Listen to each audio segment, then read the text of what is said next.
What's going on, guys? Jeremy here, that painter fella from Instagram and your host here on the Booth Talk channel. As you saw at the very beginning there, we're going to be doing something a little bit different today. What we're going to be doing is we're actually going to be doing a product torture test and a review.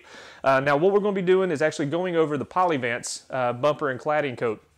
Now you guys may know Polyvance from their days as USC, Urethane Supply Company. A couple of years ago they changed the name to Polyvance, and ever since then, guys, you just need to understand that they specialize in plastic repairs. Now, they offer this bumper and cladding adhesion primer in two different variations. They have the gray label, which is your low VOC. They also have an orange label, which is going to be basically for all of your solvent line paints.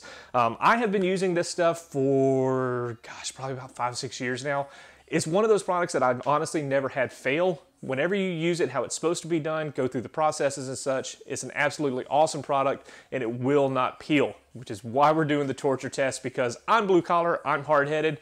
I figure everybody else, y'all are going to be like me. So we're going to see just how much this stuff will hold up to and what it can actually do.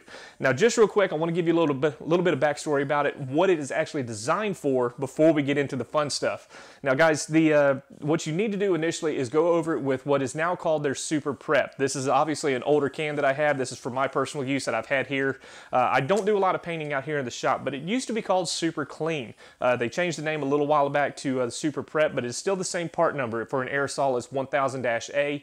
I'll go ahead and drop in a picture here just so you can see what the gallon looks like as well and get the part number off of it. But basically this cleaner, once you saturate the bumper with it, wipe it off, it's going to strip all of the chemicals, any contaminants, anything like that off of the surface of the raw bumpers. Now, of course, we're going to be talking raw bumpers. You got Subarus, Nissans, Toyotas. There's a number of other ones, but this is strictly for raw TPO and polypropylene. So after you strip it, you go back over it with one coat of your adhesion primer, the bumper and cladding, and you're good to go. Now, according to their TDS sheets that they have, again, throw it in your Google machine, check it out. But I want to say it was right at like a 15-minute bake cycle, or I think it was like a 30 to 45 minute let it sit. I've always done the 15-minute thing, and I've never had an issue. I'll do that. I'll put my cladding on first, and then I'll go and apply my sealer to the rest of the car, and then go straight on with the color, and I've never had an issue. Like I said, I've never had it peel with me. It's been a great product. It's one of those that just, it does not fail. You can do your research and check some of the online forums, and a lot of people had the exact same thing to say. Go back and check out the Booth Talk podcast. I actually had Mr. Kurt Lamon, their CEO, actually on the podcast, and I was drilling him with questions about it, as well as guys from the Booth Talk group on Facebook. We did a full Q&A. At the time, it was called Ask the Painter, but you can go back in, check it out. Again, the podcast is available on iTunes, Stitcher Radio, Apple Podcasts, Google Podcasts. There's a number of other platforms and stuff. So, but just real quick, let's go ahead and get to the torture test, because I know that's what you guys are wanting to want to see. In this, we hit it with a shotgun with target load. We hit it with Buckshot. We hit it with Slugs, and we hit it with a 357 Magnum from my Henry lever action. So we're going to get straight to it. I want you guys to see what'll happen, and then we're going to come right back, and I want to show you close-ups of what actually came from it. 3, 2, 1.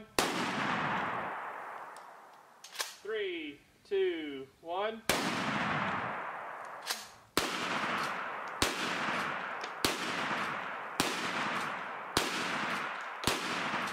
3, 2, 1. Here's 3, 2, 1.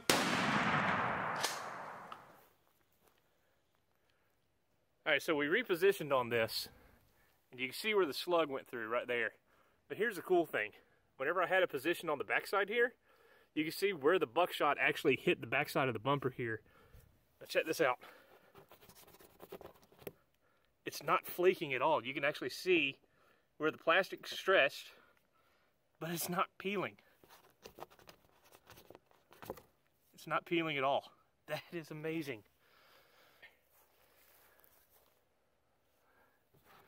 You can actually see up close where all the shotgun, where the blast went.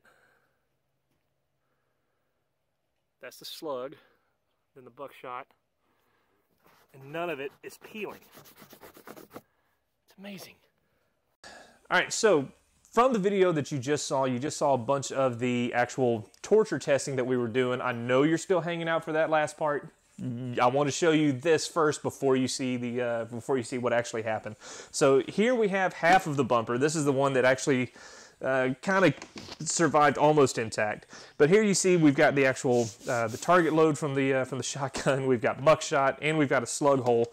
This is obviously just the raw cladding. Now what I had done, as you saw in the video earlier, is that I actually took the whole bumper and I painted it, or I cladded the entire thing, taped it off, and I painted half of it. Now obviously this is the one thing that I wanted to see, but that there is nothing even remotely coming off of this. Now just to show, I'm actually stealing my brother-in-law's knife here, and in order to get it to come off, I mean, we're having to scrape it off, but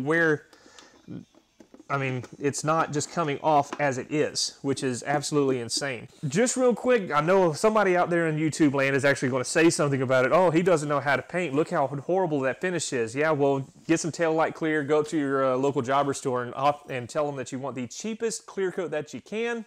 This is what you're going to get. So, demonstration, folks. That's all it is, demonstration. So, what we have here, this is the part that actually blew up, and the other part was blown into smithereens, and I didn't have a chance to actually get the rest of it. But obviously there's a slug. You can see some of the buckshot and the target load. But the main thing here is you can see where it broke away the paint, but the cladding is still there up underneath it. The cladding has not gone anywhere. Now I want to bring the camera back just a little bit, and I want to show you up here where it actually, from the explosion, you can see where it's actually cracked the paint, but the cladding, there's still nothing coming off of it. It's absolutely amazing to see that it actually withstood what wound up being 2 pounds of Tannerite on this bumper. And it's still absolutely holding together. Again, this is one of the chunks that blew off, and I want to show you this as well. And let's go ahead and bring the camera and try to zoom in on this part. And you can actually see where it's actually spider webbed and cracked out the paint. But as you can see, it's not coming off.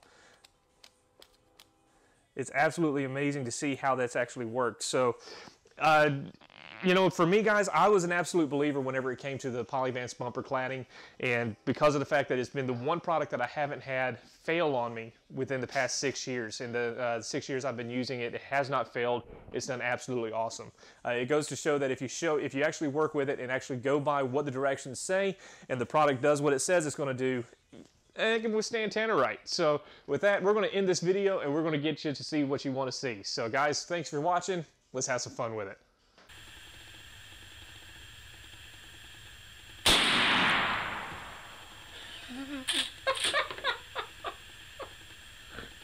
Oh, why the hell not? There it went!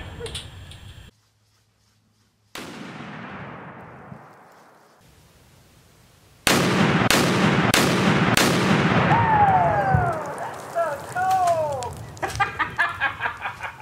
Oh, there we go. That's what we're